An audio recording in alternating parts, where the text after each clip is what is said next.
So I've just rotated the model round, so we're now looking at a plantar view. So we're looking at the inferior surface of the foot. So I'll just remove away the plantar aponeurosis and we'll take a look at some of the muscles in the plantar group of muscles. So in the plantar group you've got 4 different layers. So you've got this first layer, which is the most superficial layer, and then 3 other layers which I'll come on to talk about. So these muscles form a lot of the soft tissue bulk that you can feel in the foot. So I'll start with this central muscle. So there's 3 muscles in this first group.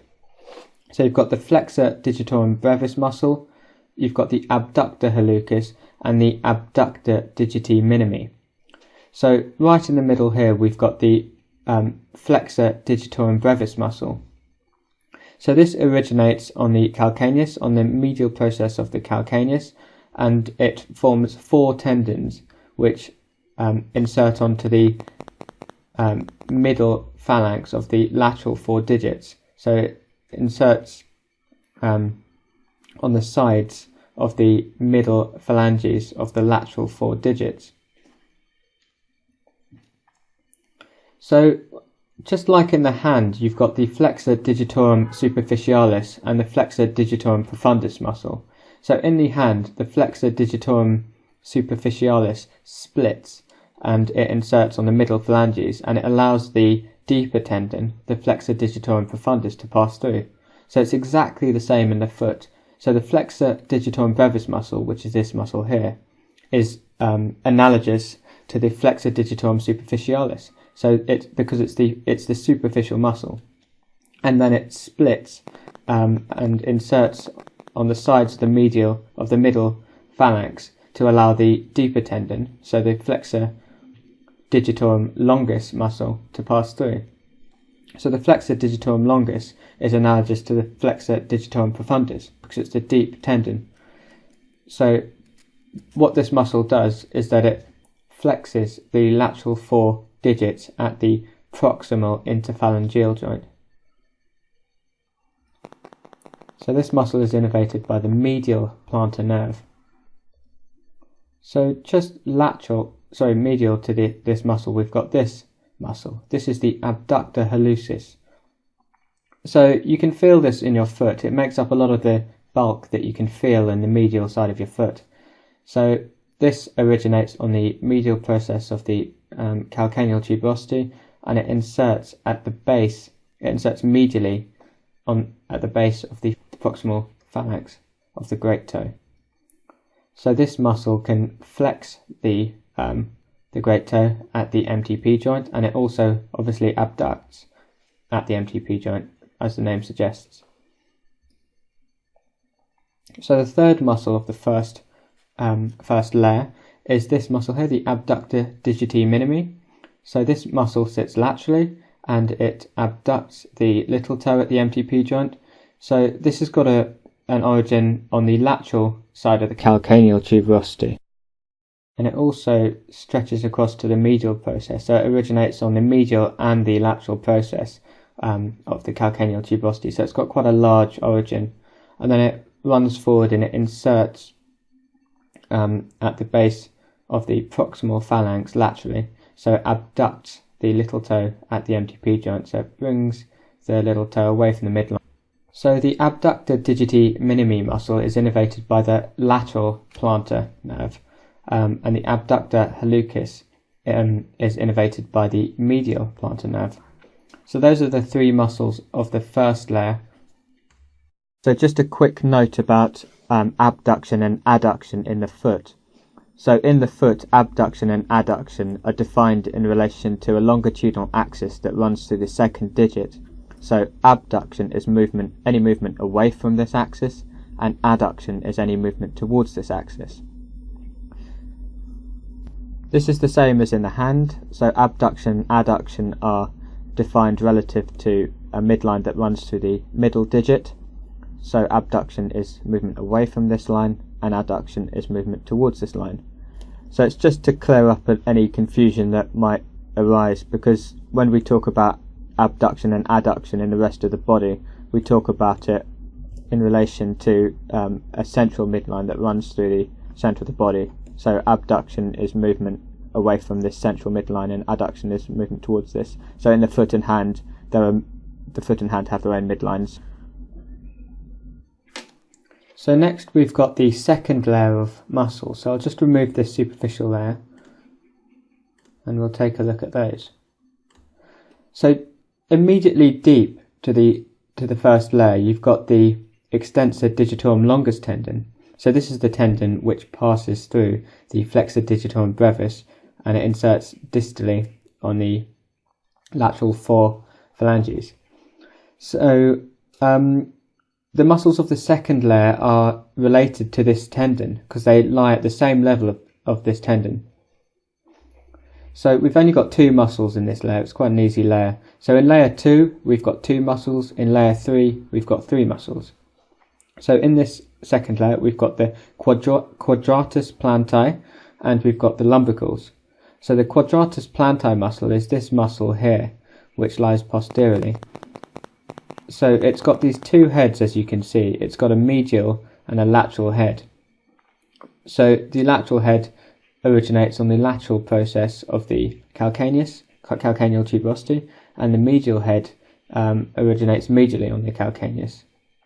So these 2 heads form this tendon which inserts onto the lateral side of the flexor digitorum longus tendon. So you can see it attaching to the tendon here.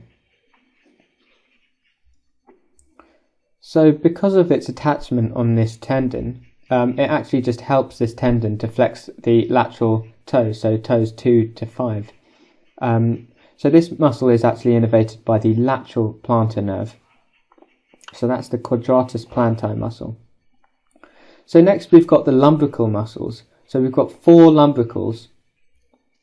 So just like in the hand, the lumbrical muscles originate from the sides of this tendon. So this is the flexor digitorum longus, and in the hand they originate from the sides of the flexor digitorum profundus muscle.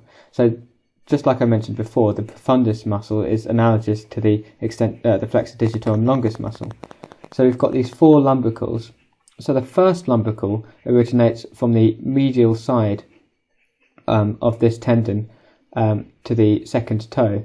So this only has one origin, whereas the other 3 actually originate from the adjacent sides. So these are bipennate muscles. So they have two sets of fibers which converge onto this central tendon. So they originate from the adjacent sides of the flexor digitorum longus tendons, and they then insert onto the extensor hood of these lateral 4 digits. So because of their insertion onto the extensor expansions, they actually can flex the MTP joint while extending the interphalangeal joints. So the lumbrical muscles are innervated by the medial and lateral plantar nerves. So the first lumbrical is innervated by the medial plantar nerve, and the other 3 lumbricals are innervated by the lateral plantar nerve. So that kind of makes sense. So those are the 2 muscles you have in the second layer. So remember, second layer 2 muscles, third layer 3 muscles. So I'll come on to talk about the next layer now. So I'll just remove away the second layer and we'll take a look at the third layer. So the 3 muscles you have in the third layer are associated with the little toe and the big toe. So with the little toe you've got the flexor digiti minimi brevis, and related to the big toe you've got the adductor hallucis and you've got the flexor hallucis brevis.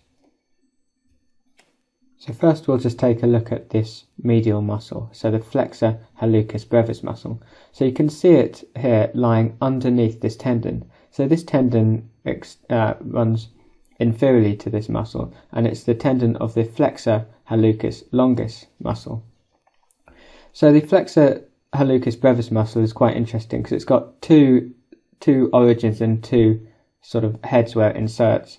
So you can see one origin on this bone. So this is the one of the lateral tarsal bones, so it's the cuboid bone.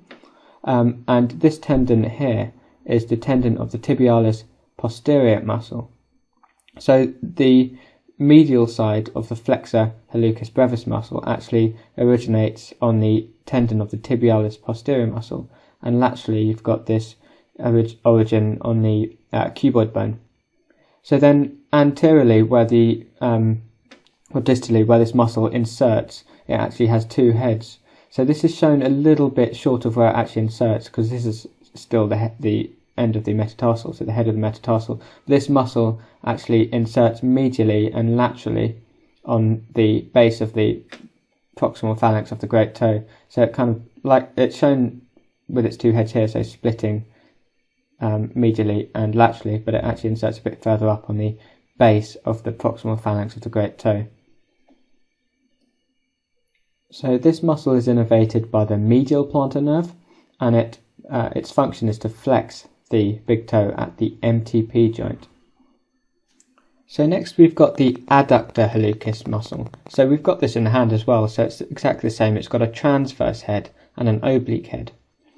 So the transverse head runs horizontally across the foot, and it originates on the deep transverse metatarsal ligament. So you can see this ligament here running across the MTP joint. So it originates on the deep transverse metatarsal ligament and the plantar ligaments of these lateral three toes, and then it inserts at the base of the proximal phalanx. So again, for some reason it's shown a little bit out of place here. It's shown inserting on the metatarsal, whereas it obviously inserts at the base of the proximal phalanx, so a bit further up here. And then you've got the oblique head. So it's called the oblique head because the fibres are angled obliquely. So this muscle originates on the bases of metatarsals 2 to 4. So these metatarsal 2, 3 and 4. And it also has an origin on this tendon here. So if you remember from my other tutorials, this tendon is the tendon of the peroneus longus, or the fibularis longus. So it enters the foot laterally and crosses over underneath the cuboid bone to insert medially on the foot. So the oblique head of the adductor hallucis muscle originates on the tendon, this tendon, and also the bases of metatarsals 2 to 4, and it inserts at the base of the proximal phalanx of the great toe. So as the name suggests, this muscle adducts the great toe